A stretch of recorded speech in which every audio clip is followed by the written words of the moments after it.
Bonjour à toutes et à tous et bienvenue sur Grand Lille TV pour une nouvelle édition du Rendez-vous de l'Écho. Et aujourd'hui, nous sommes en compagnie de Philippe Rambaud. Bonjour. Bonjour. Vous êtes le fondateur de l'association 60 000 rebonds.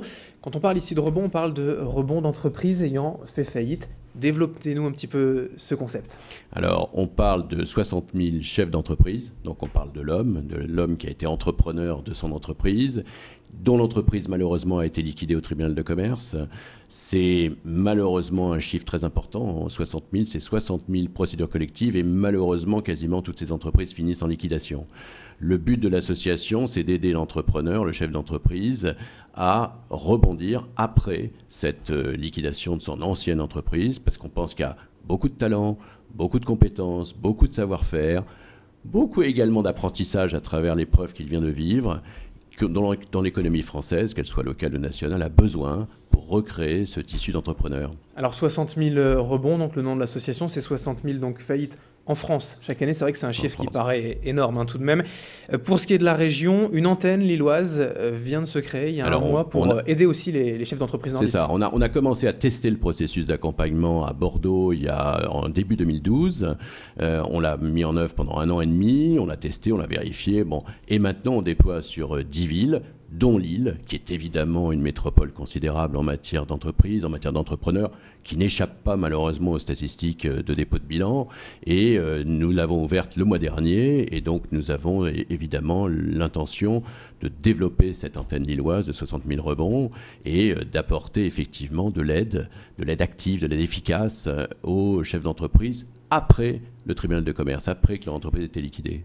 En fait, le message, c'est de dire que l'échec, finalement, c'est peut-être une bonne chose. C'est que tout simplement, forcément, on n'y arrive pas à tous les coups. Je pense même que l'échec est un point de passage obligé. On en est absolument tous convaincus. Dès qu'on apprend à marcher, on apprend à tomber et à se relever. Et en général, on est très encouragé par ses parents. Dans le domaine des études et encore plus dans le domaine professionnel, on est moins habitué à avoir cette idée en tête. Et pourtant, moi j'ai beaucoup travaillé aux États-Unis. Aux États-Unis, quand on n'a pas échoué, on n'a pas de valeur. C'est vrai dans le sport, c'est vrai dans beaucoup de domaines. En France, on est culturellement un tout petit peu décalé par rapport à ça. Les choses bougent très vite en ce moment, mais il n'y a pas beaucoup de structures existantes pour accompagner de manière factuelle la reconstruction personnelle, la reconstruction professionnelle et le financement des projets.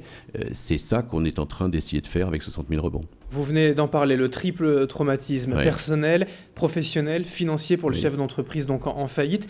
Vous accompagnez également de manière triple les chefs d'entreprise en rebond ? D'abord, ce triple traumatisme, je l'ai vécu. Je l'ai vécu et c'est parce que j'ai été très privilégié dans les modes d'accompagnement qui ont été les miens que je me suis dit au bout de quelques temps, il faut en faire quelque chose et il faut en faire profiter.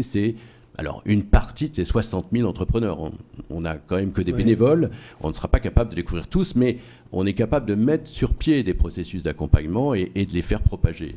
C'est psychologique, c'est ça ? C'est d'abord du coaching professionnel pour reconstruire le socle personnel de l'individu.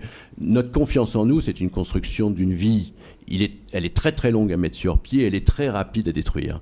La faillite fait partie des gros traumatismes pour n'importe quel individu dans sa vie personnelle. Donc, tant que cette confiance en soi, l'estime de soi n'est pas reconstruite, nous pensons que ça ne sert pas à grand-chose de plaquer un projet professionnel ou de pousser les individus à avoir un projet professionnel. Ça, c'est pour se dire donc de mieux faire la prochaine fois dans la mesure du possible, mais le nerf de la guerre, c'est quand même l'argent, l'accompagnement, il est aussi financier, il faut retrouver des moyens d'investir. Alors, il y a plusieurs solutions pour l'accompagnement financier. D'abord, nous avons le Crédit Agricole qui nous accompagne dans la plupart des régions, mais une banque reste une banque, elle ne va pas se mettre à prêter n'importe comment. Donc, il faut d'abord un projet bien structuré, modeste, à dimension, à géométrie variable, solide. C'est pour ça qu'il faut intervenir très en amont, parce que la personne et la personnalité, la solidité du chef d'entreprise est très importante. Mais il n'y a pas que les banques, il y a aussi le financement participatif que nous testons, le crowdfunding, qui est très à la mode aujourd'hui, mais encore très sous-développé en France. Nous avons 4 entrepreneurs qui font du don contre don via My Major Company, qui est une plateforme de financement participatif. Il y a des dons aussi. Moi, je suis très frappé du nombre d'institutions, de fondations, de chefs d'entreprise en général dans toutes les régions.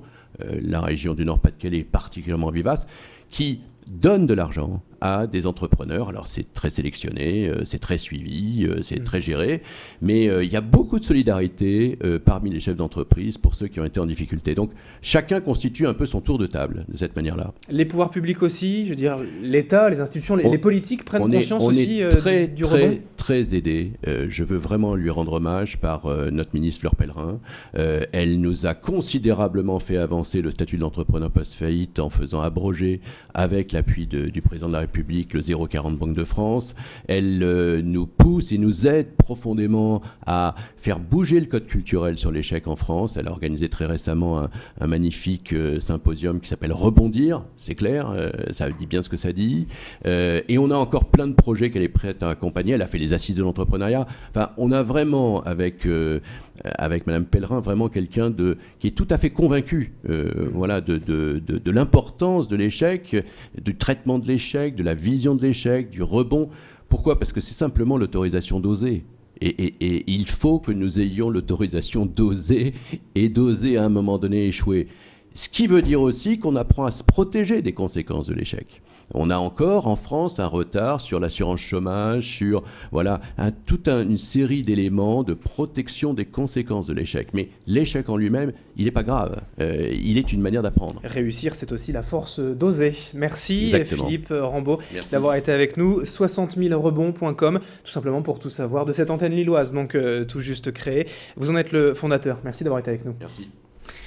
Et merci à vous de nous avoir suivis sur Grand Lille TV. Dans un instant, l'information continue.